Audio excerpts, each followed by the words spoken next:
సింహరాశి వారికి తెలుగు ఉగాది పండుగ నుంచి ఎలా ఉండబోతుందో ఈ వీడియోలో సవివరంగా సంపూర్ణంగా తెలుసుకుందాం. సింహరాశిలో ఏ నక్షత్రాలు వస్తాయనగా మఖా నక్షత్రంలోని 4 పాదాలు, పుబ్బా నక్షత్రంలోని 4 పాదాలు, ఉత్తరా నక్షత్రంలోని 1 పాదం కలిపితే సింహరాశి.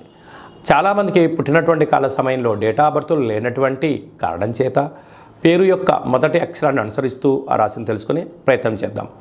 మా, మీ, ము, మే, మో, టా, టీ, టు, టే అక్షరాల వారందరూ కూడా సింహరాశి జాతకులే. సింహరాశి యొక్క అధిపతి రవి. వీరికి ఏప్రిల్ నెల 9వ తారీఖు నుండి 15వ తారీఖు వరకు పుట్టినటువంటి వారందరికీ కూడా ముందస్తుగా జన్మదిన శుభాకాంక్షలు. గతంలో వివాహం చేసుకున్న వారికి వివాహ వార్షికోత్సవ శుభాకాంక్షలు.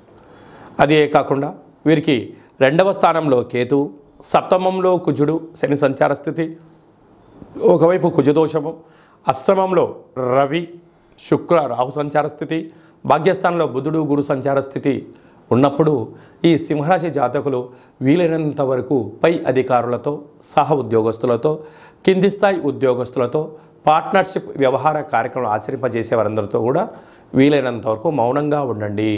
తక్కువగా మాట్లాడే ప్రయత్నం చేయండి. వీలైనంత వరకు అనవసర విషయాల్లో తల దూర్చవద్దు. వృత్తులలో, ఉద్యోగాల్లో, వ్యాపారంలో రాజకీయ ఒత్తిడి, శత్రు ప్రభావాలు అధికంగా ఉంటున్నాయి. మీ జన్మ నక్షత్రం రోజున పూర్ణిమ, అమావాస్య తిథుల యందున దూర, వాయు, జల ప్రయాణాలు పెట్టుకోవద్దు. ముఖ్యమైన సభలు, సమావేశాలు వాయిదా వేసుకోవడం ఉత్తమోత్తంగా ఉండాలి.